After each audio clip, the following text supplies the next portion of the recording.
All right, welcome to The Explainer. Today, we're diving into something truly fascinating, a system of psychology that sees a deep connection between our minds, our bodies, and, well, the entire universe. We're going to explore the core ideas from the book Yoga Psychology, which gives us a framework for understanding the very deepest layers of our own consciousness. Now, that's a pretty huge idea, right? It's not just some nice-sounding phrase, it's the fundamental belief here that the whole cosmos is right there, reflected inside of us. So how do we even begin to unpack that? Well, we start with the most grounded, most tangible part of who we are, our physical body. So, before we can really get a handle on the mind, we've got to understand the vehicle it's driving around in. This system looks at the body as an incredibly sophisticated biological machine. I mean, just stop and think about that. Your entire body is made of billions and billions of tiny, living cells. And get this, they're constantly being replaced. The whole set gets swapped out about every 21 days. This means you are literally in a state of constant rebuilding. And the raw materials you use for that rebuild, well, they matter a lot. So if our cells are always being rebuilt, then the food we eat is absolutely critical. Yoga psychology actually sorts food into 3 categories based on the kind of quality, or you could say vibration, they impart to our cells.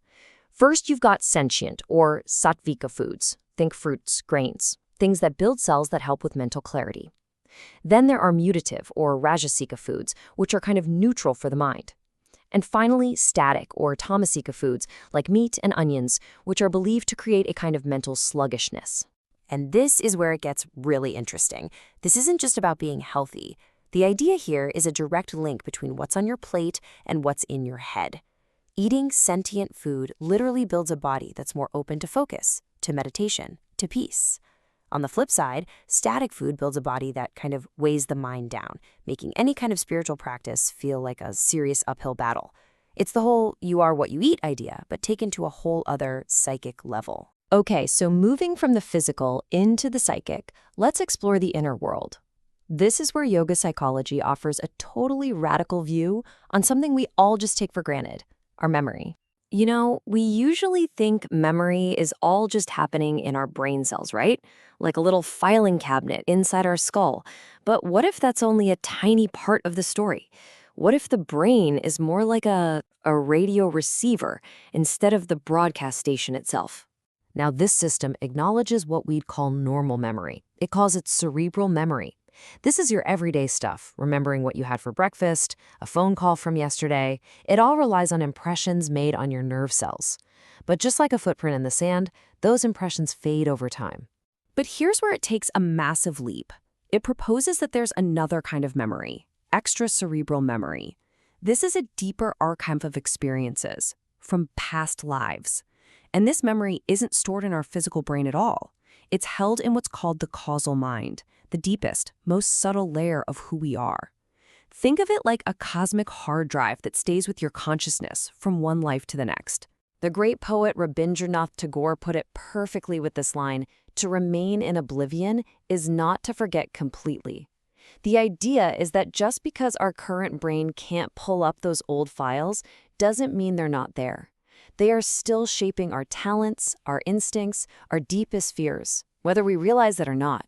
Okay, so once we open up to this idea that the mind has these incredible hidden depths, we can start to look at some, well, extraordinary experiences in a completely new way. Things that we often label paranormal are seen here as just natural functions of a bigger consciousness. So, what about all that stuff, huh? Dreams that seem to predict the future. Telepathy, clairvoyance. Are these just random little psychic glitches? Or could they be totally predictable abilities of the mind when it taps into a deeper reality? What's really cool is this framework actually organizes these experiences. A super powerful premonitory dream, for instance, is called supermental vision. It's thought to bubble up from that deep, all-knowing causal mind. That gut feeling that something just happened to a friend who's miles away, that's telepathic vision. And when that feeling becomes a vivid picture, like a movie in your head, that's telepathic clairvoyance. It all just depends on what layer of the mind you're accessing. This psychology even gives us a mechanism for hallucinations. It's all about projecting mental energy. So a positive hallucination is what you'd think, seeing something that isn't really there. But get this, a negative hallucination is even crazier. It's not seeing something that is there. Your mind literally has the power to block your perception of it. And wildest of all, these are considered learnable, though very rare, psychic abilities. So, with this amazing map of our physical and psychic potential, what do we do with it? I mean, how do we actually navigate all this? How do we use this inner technology to grow? Well, that leads us right to the real purpose of yoga. And we have to be super clear about this. In this context, yoga isn't about how flexible you are. The physical postures are just a tool.